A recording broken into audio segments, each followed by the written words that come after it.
Review copy provided by NIS America.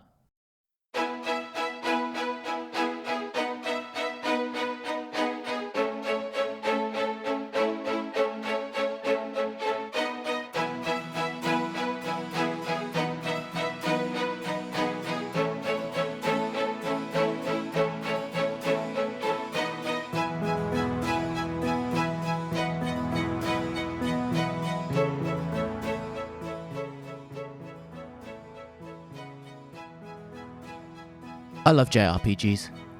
Still, that isn't really a surprise. I grew up in the 1990s, and let me tell you, the number of quality JRPGs released in that decade was crazy. However, there's another type of game that exists as somewhat of a subgenre to the JRPG, and it too saw some incredible entries in the 1990s. The Japanese tactical role-playing game gave us Final Fantasy Tactics, Tactics Ogre, and Fire Emblem, to name only a few, in this decade. And boy, oh boy, did they steal away many hours of my younger years. But while I would play as many of these games as I could, it wouldn't be till 1997, when Final Fantasy VII released to worldwide acclaim, that the JRPG and the Tactics RPG would become readily available in the West.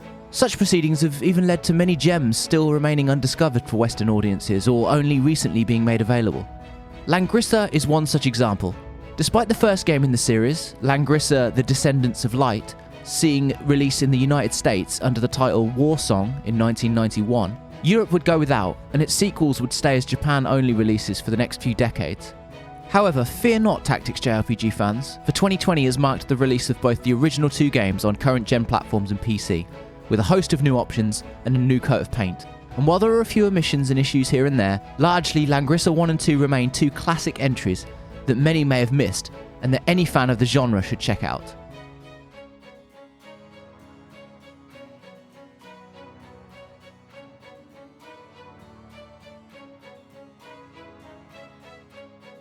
Before I begin, it's worth noting that there have been several changes to some of the small elements of Langrisser I in this remake, to make it more in line with the original Japanese version. For example, in the US version, Warsong, several character names were changed, including the protagonist, presumably to amp up the medieval elements and tone down the Eastern anime and RPG influences, which may have been seen as less viable at the time for Western audiences. To clarify, as I never played the original, to avoid confusion, and also for clarity's sake, I'll be using all names and elements from this remake in my brief story summary and evaluation.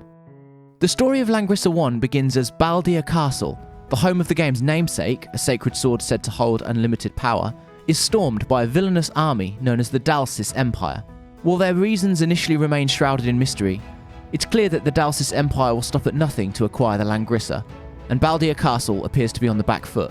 With the forces closing in and few options available, King Ilzak of Baldir stands his ground and holds back Dalsis' forces long enough for his son, Prince Ledin, to escape. Ledin, the game's protagonist, makes it out of the conflict, but seemingly cannot return in time with reinforcements to save his father. With the sacred sword gone and all hope seemingly lost, there is little to stop the forces of darkness from rising up, as the Langrisser is said to be the only method of keeping such evils at bay. Undeterred and spurred on by his father's actions, Ledin sets about gathering allies and taking back the sword, so balance can once again be restored to the world.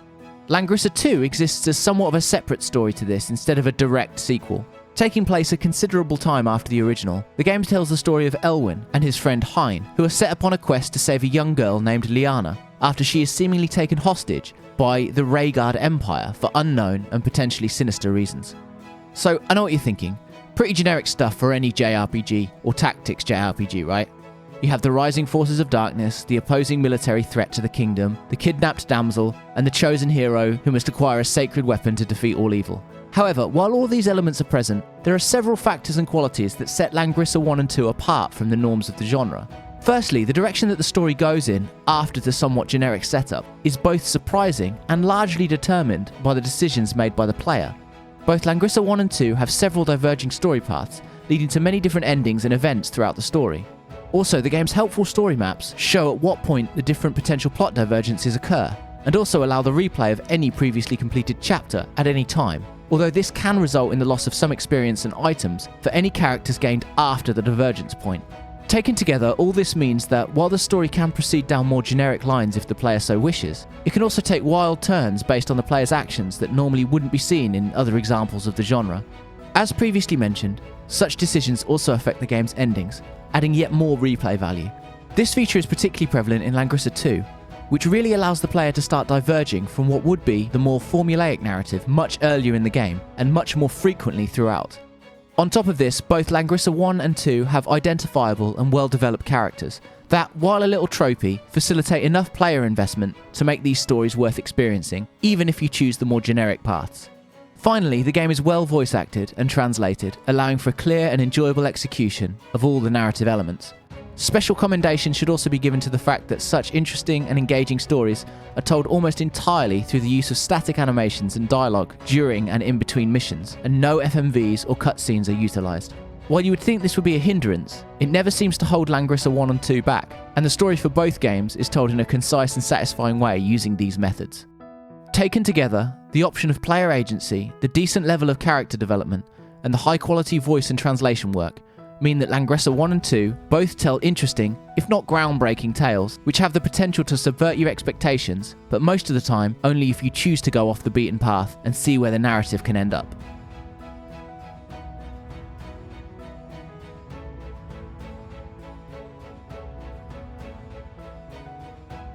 While the ability to replay story for different outcomes is arguably more prevalent in Langrisser II, this is one of the only places where the two games differ in terms of gameplay mechanics and systems.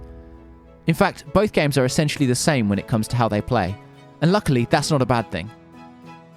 While it may appear initially like these are two very basic tactics RPGs, there are many subtle systems at play in Langrisser I and II that actually mean they strike a nice balance between being accessible and being deep and rewarding. Essentially, the player's main units are called commanders. These are gained throughout the story and are all named characters who will play a role in events that unfold. As well as commanders, the player is able to recruit more disposable units for money earned throughout the game. These units will be under the command of a particular commander and can vary based on the class that they are currently using. For example, if your commander is a horse riding class like a knight, then he or she can hire cavalry. If they're a mage, they can hire monks or archers and so on and so forth. While this initially seems trivial, much like many of its contemporaries, Langrisser favours the weapon triangle system, with sword wielders being strong against spearmen, spearmen being strong against cavalry, and cavalry being strong against sword wielders. There are also other unit types with various weaknesses, such as flying units, who are weak against archers, and so on and so forth. On top of this, there are also terrain variables.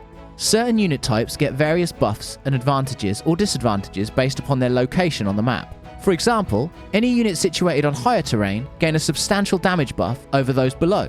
This is just one example, and such stipulations can include unit type, their position, and even whether they're situated in water or not, among various others. It's also worth briefly talking about methods of attack here. Essentially, you are given the option to move every unit on the field. Once it has moved, it is able to attack. However, once it's attacked, even if it didn't move, then its turn is over.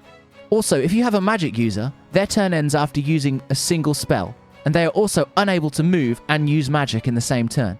This means that you often have to think about your moves and actions carefully, especially when using magic users or mages.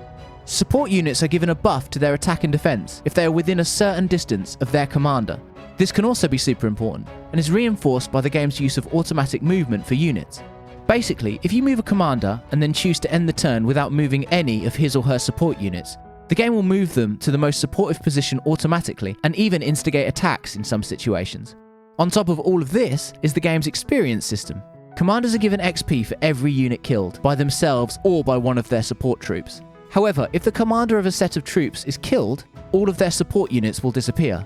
This goes for enemy units and commanders too, meaning that you can either kill every individual supporting soldier and gain more experience overall, or you can just go for the leader and wipe out the entire group. Also, the experience for killing units is gained immediately during battle, and when any commander levels up, it automatically replenishes their HP and MP, meaning you can also factor this into your tactics.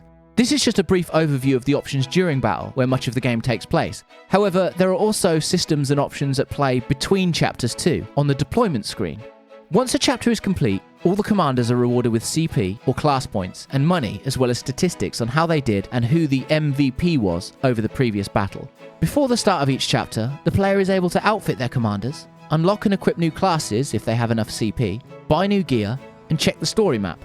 Classes are another important part of Langrisser I and II, and allow for greater character customization and variety.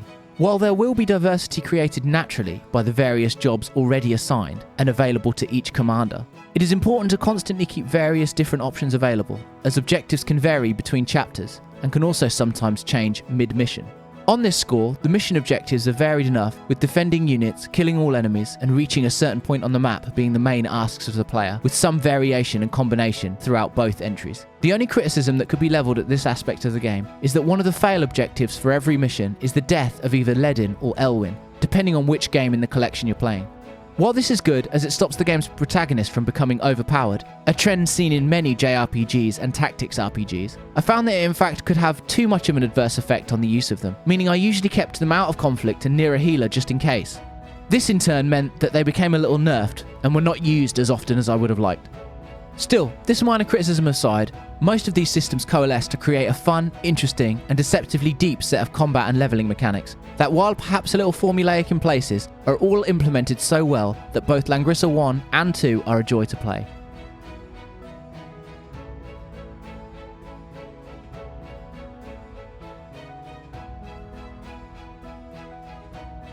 So, this is a bit of a complicated section of the review. Taken on their own, and without changing any of the game's options, Langrisser I and II look perfectly serviceable. Nothing special and a little generic, but perfectly fine. However, it is these options that really elevate the visuals and allow for this collection to appeal to both long-term fans and newcomers. Essentially, almost every element of the visuals can be altered in the options menu to match the original aesthetic and art style.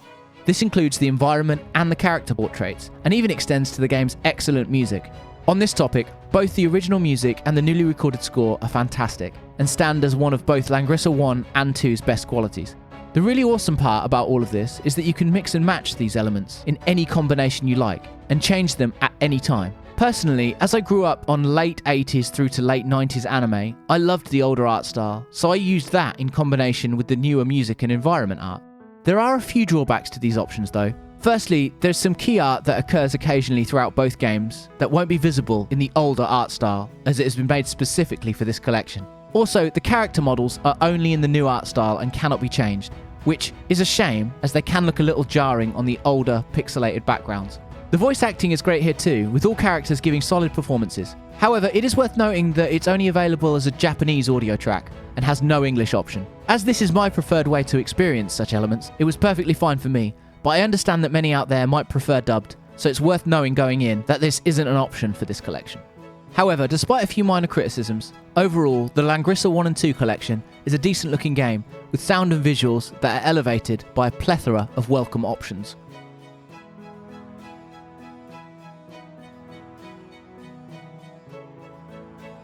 Let's get bugs out of the way first. There aren't any, or at least none that I came across in my many hours of playing both games.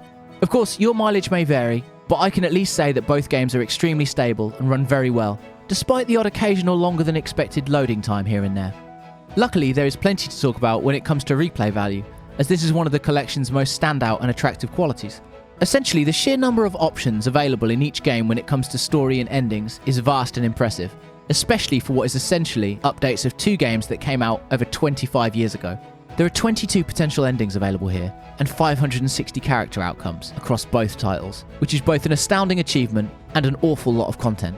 Once invested, it soon becomes addictive trying to play out all the various permutations of each story thread and attain every potential ending.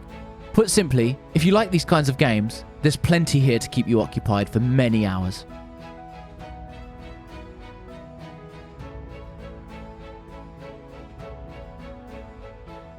So, when all is said and done, are these two games still worth playing in 2020? The short answer is yes, and this is especially true for fans of the genre. While giants like Fire Emblem are always referenced as the pinnacle of the tactical JRPG in the early to mid-90s, and with good reason, Langrisser I and II are proof that there were others out there who could compete for the title. Also, it's clear that a lot of time and effort has gone into this collection. These are not straight or lazy ports, but instead lovingly crafted remakes, with plenty of options for newcomers and long-term fans. In short, it's a shame that the West had to wait so long for these two gems, but I can wholeheartedly say it was more than worth it.